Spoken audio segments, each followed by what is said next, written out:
छोटा सा माटी का दीपक हमें जीवन जीने की कला सिखाता है। दीपक की अपनी आवश्यकता कम होती है। केवल एक छोटा सा पात्र जो स्वयं की योग्यता का प्रतीक है, थोड़ा सा स्नेह जो स्निग्धता और निश्चल प्रेम का प्रतीक है, तथा एक वर्तिका जो लगन का प्रतीक है। इन तीन योग्यताओं को अपने में समाहित करता एक छोटा सा दीपक जब एक अंधेरे कमरे में रखा जाता है तो पूरे कमरे को उजाले से भर देता है। ऐसा ही एक छोटा सा दीपक सन 1926 बसंत पर्व के ब्रह्म मुहूर्त में प्रज्वलित हुआ उत्तर प्रदेश के एक छोटे से गांव आंवल खेड़ा में। ये लौ न केवल तेल और बाती से जली, साधना और युग निर्माण के संकल्प से प्रज्वलित हुई। वर्तमान युग में युग का परिवर्तन का संकल्प लेकर 20 सितंबर 1911 में पंडित रूप किशोर शर्मा एवं माता दान कुंवरी जी के घर आंवल खेड़ा उत्तर प्रदेश में एक अवतारी सत्ता का जन्म हुआ, जिनका नाम श्री राम रखा गया। श्री राम जब बालक थे तभी से उनके मन में रूढ़िवादिता व परंपराओं के प्रति रोष था। छपको नाम की हरिजन महिला की सेवा कर बालक श्री राम ने छुआछूत के अभिशाप को मिटाने का प्रयास किया। हिमालय जाने का विचार बचपन में कई बार आया। एक बार तो वे घर से निकल गए, वाले उन्हें वापस घर लेकर आए। गुरुदेव जब 8 साल के थे तब उनके पिता ने पंडित मदन मोहन मालवीय जी से गुरु दीक्षा दिलाई। उस छोटी सी उम्र में वे ब्रह्म मुहूर्त में उठकर गायत्री मंत्र की साधना करते थे। एक दिन ब्रह्म मुहूर्त की साधना करते समय जो छोटा सा दीपक जल रहा था, उसमें से अचानक एक छाया आकृति उभरती दिखी। वो दिन था सन 1926 की बसंत पंचमी। छाया आकृति सफेद वेशधारी ऋषि के रूप में परिवर्तित हो गई। बाल उम्र के कारण गुरुदेव कुछ ठिठके, परंतु ऋषि सत्ता के आश्वासन पर सहज हुए। हिमालयवासी सूक्ष्म शरीरधारी गुरु स्वामी जी ने गुरुदेव को बताया कि पिछले 3 जन्मों से वे उनके मार्गदर्शक रहे हैं। यह उनका चौथा जन्म है। पिछले 3 जन्म कबीर, समर्थ गुरु रामदास एवं श्री रामकृष्ण परमहंस के थे। अपने गुरु के आदेश पर ही परम पूज्य गुरुदेव ने अखंड ज्योति की स्थापना की। वसंत पंचमी 1926 के शुभ दिन अखंड ज्योति प्रज्वलित हुई। तब से लेकर आज तक वह दिव्य ज्योति प्रज्वलित है। सन 2026 की इस पावन बेला में अखंड दीप को 100 वर्ष होने जा रहे हैं। अखंड दीपक के सामने गुरुदेव ने 24 साल तक लगातार पुरस्चरण किए। अब वह दीप ज्योति साक्षात तेज पुंज का प्रतीक है। जिन गुरु में साकार हो गई गुरुओं की गुरुताई, जिन गुरु में साकार हो गई गुरुओं की गुरुताई, उनको शत शत नमन जिन्होंने, उनको शत शत नमन जिन्होंने ज्योति अखंड जलाई। सुनो शिष्यों गुरुवर की गुरुताई, सुनो शिष्यों गुरुवर की गुरुताई। अवतार जब धरा पर आते हैं तो अपनी लीला शक्ति के साथ ही अवतरित होते हैं। वर्तमान युग में शिव शक्ति का प्राकट्य गुरुजी व माताजी के रूप में हुआ। वर्तमान वंदनीय माताजी का जन्म 20 सितंबर सन 1926 को आगरा में हुआ। यह एक दिव्य संयोग था कि जिस वर्ष गुरुदेव का साक्षात्कार हुआ तथा अखंड ज्योति की स्थापना हुई, उसी वर्ष परम वंदनीय माताजी का अवतरण इस दुनिया में हुआ। वर्ष था 1926।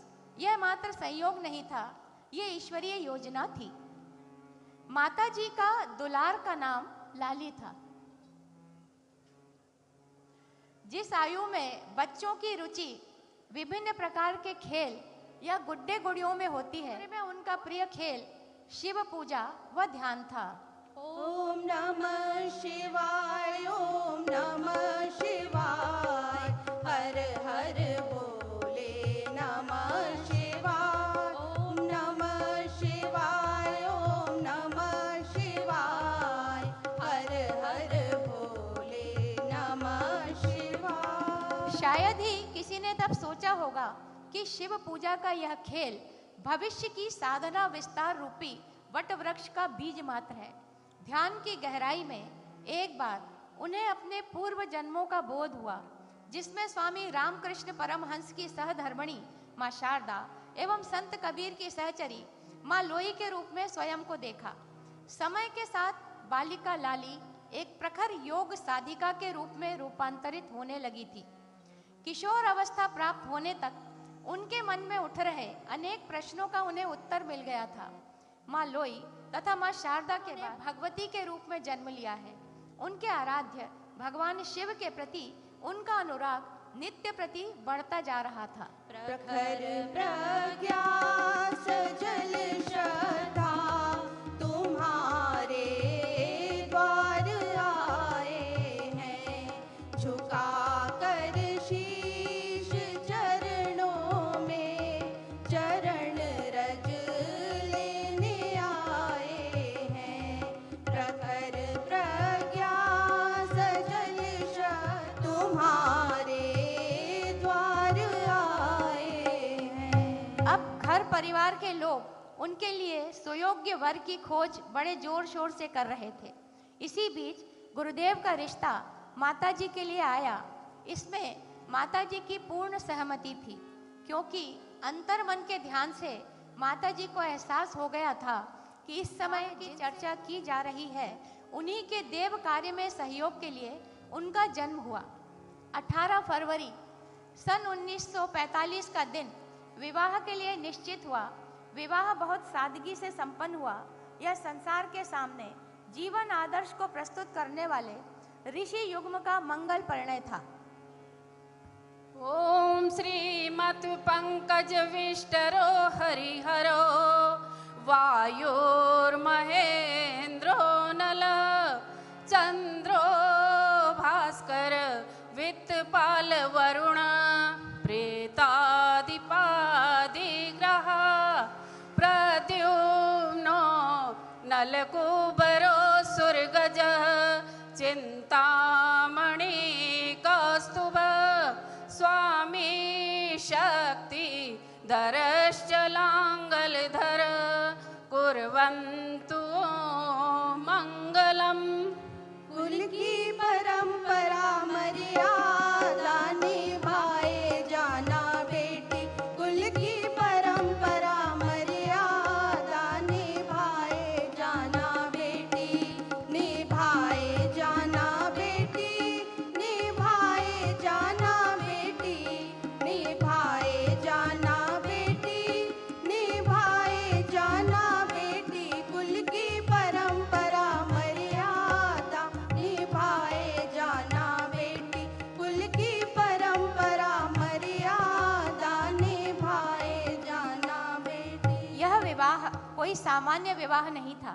इसमें सर्वेश्वर सदाशिव और भक्ति के मिलन की अलौकिकता थी। इस विवाह में साक्षात शिव पार्वती, महाकाल महाशक्ति, प्रज्ञा श्रद्धा, ज्ञान भक्ति का मिलन था। यह गुरुदेव की तीव्र साधना का काल था। गायत्री महापुरुष चरणों की श्रृंखला अनवरत चल रही थी। समय बदला, स्थान बदला, पर अखंड ज्योति की लौ नहीं बदली। अब आवलखेड़ा से यह पवित्र ज्योति मथुरा लाई गई, जहां गुरुदेव की तप साधना ने दिव्य ज्योति के सानिध्य में युग निर्माण आंदोलन का शुभारंभ किया।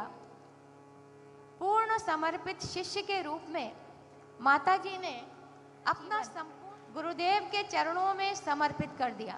गुरु की छाया में शरण जो पा गया, उसके जीवन में सुमंगल आ गया, उसके जीवन में सुमंगल आ।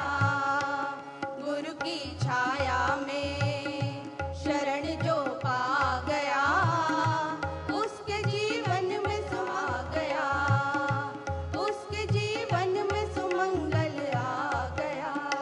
सन 1953 गायत्री जयंती पर 24 पुरस्चरण के समापन के बाद 24 दिन का जल उपवास कर तपोभूमि मथुरा में गायत्री माता की प्राण प्रतिष्ठा कर साक्षात एवं जागृत केंद्र का निर्माण किया, जिसे हम वर्तमान में गायत्री तपोभूमि मथुरा के नाम से जानते हैं। अखंड दिव्य ज्योति के सानिध्य में गुरुदेव साधना की पूर्णाहुति हुई। यह वर्ष था सन 1958 का। हिमालय में तप में रत ऋषि सत्ताओं का संपूर्ण आशीर्वाद गुरुदेव के साथ था। सन 1958 के यज्ञ को नरमेध यज्ञ नाम दिया गया। उस समय लाखों साधकों ने यज्ञ में भाग लिया था। उस ऐतिहासिक यज्ञ रूपी वृक्ष से सहस्त्रों गायत्री परिवार की शाखाओं का निर्माण हुआ तथा आज का गायत्री परिवार उस समय का अखंड ज्योति परिवार के रूप में अंकुरित होने लगा। मथुरा में मत्स्य अवतार के समान विस्तार प्रारंभ हुआ। गुरुदेव ने अपनी उपासना के साथ साधना के कार्य को गति दी। सन 1937 से अखंड ज्योति पत्रिका का संपादन आरंभ हुआ। वंदनीय माताजी हाथ से कागज बनाने व सुखाने का काम करती थी। गुरुदेव के विचारों की लिपि को हाथ के प्रिंटर से छापने का काम भी करती थी। इसी समय गुरुदेव ने चारों वेदों का भाष्य, 18 पुराण, 108 उपनिषद, रामायण, सारे ब्राह्मण ग्रंथ व सारे आर्ष ग्रंथ, 24 स्मृतियां, 6 दर्शन का सरल भाषा में भाष्य संपन्न किया तथा वर्तमान समय के अनुकूल प्रेरक प्रज्ञा पुराण के 4 खंडों का लेखन किया। हरने को ज्ञान ज्ञान की ज्योति अखंड जलाई, भू पर लाने स्वर्ग योजना, युग निर्माण चलाई। ज्ञान यज्ञ के लिए समर्पित जिनका जीवन सारा, उन सतगुरु श्री राम चरण में विनम्र प्रणाम हमारा। अखंड दीप के सानिध्य में गुरुदेव व माताजी ने ज्योति स्वयं में धारण कर आराधना अर्थात सेवा व स्नेह से गायत्री परिवार का विस्तार आरंभ किया। घिया मंडी मथुरा के घर से गायत्री परिवार का कार्य चलने लगा। साथ साथ अखंड दीप की देखभाल करना और स्वयं की ध्यान साधना नियमित करना, यह सब माताजी ने पूर्ण समर्पण के साथ किया। नित्य प्रति गायत्री परिजनों का आना जाना लगा रहता था। प्रत्येक परिजन के सुख दुख को सुनना, उन्हें सांत्वना देना, उनका ध्यान रखना, यह सब माताजी की दिनचर्या का ही एक अंग था। प्यार तुम्हारा ही तो माँ, इनकी तो साकार हो गया, बरसाया पीयूष मरुस्थल, सोने का संसार हो गया, प्यार तुम्हारा ही तो माँ। जो परिजन गुरुदेव से मिलने आते थे, माताजी उन्हें बिना भोजन कराए नहीं जाने देती थी। माताजी अपने हाथों से भोजन बनाती व परोसती थी। माताजी के चौके का भोजन साधारण भोजन नहीं होता था।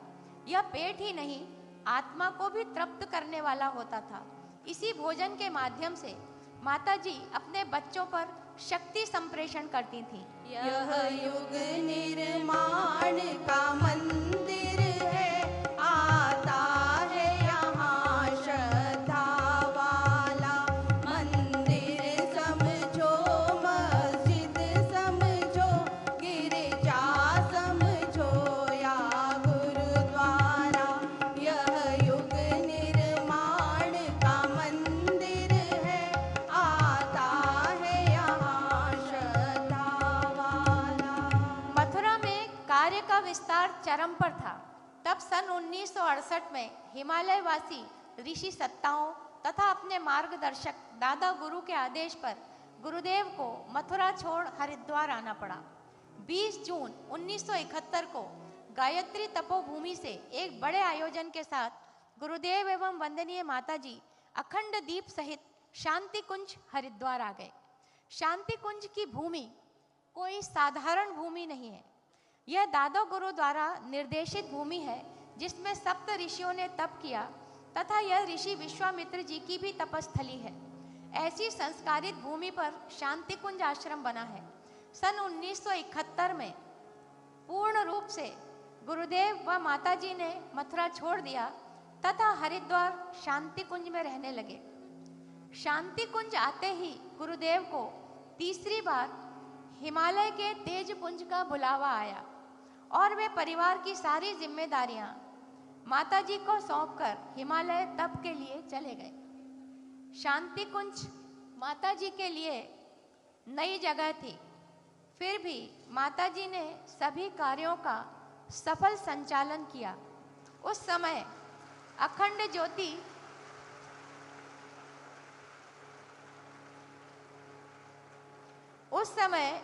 ज्योति पत्रिका का काम काफी बढ़ चुका था।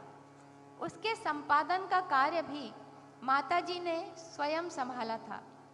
अखंड ज्योति संपादन के साथ साथ परिजनों के पत्रों का उत्तर देना, नियमित गोष्ठी तथा विशिष्ट अतिथियों के सत्कार के कार्य को भी माताजी ने व्यवस्थित रूप से संभाला।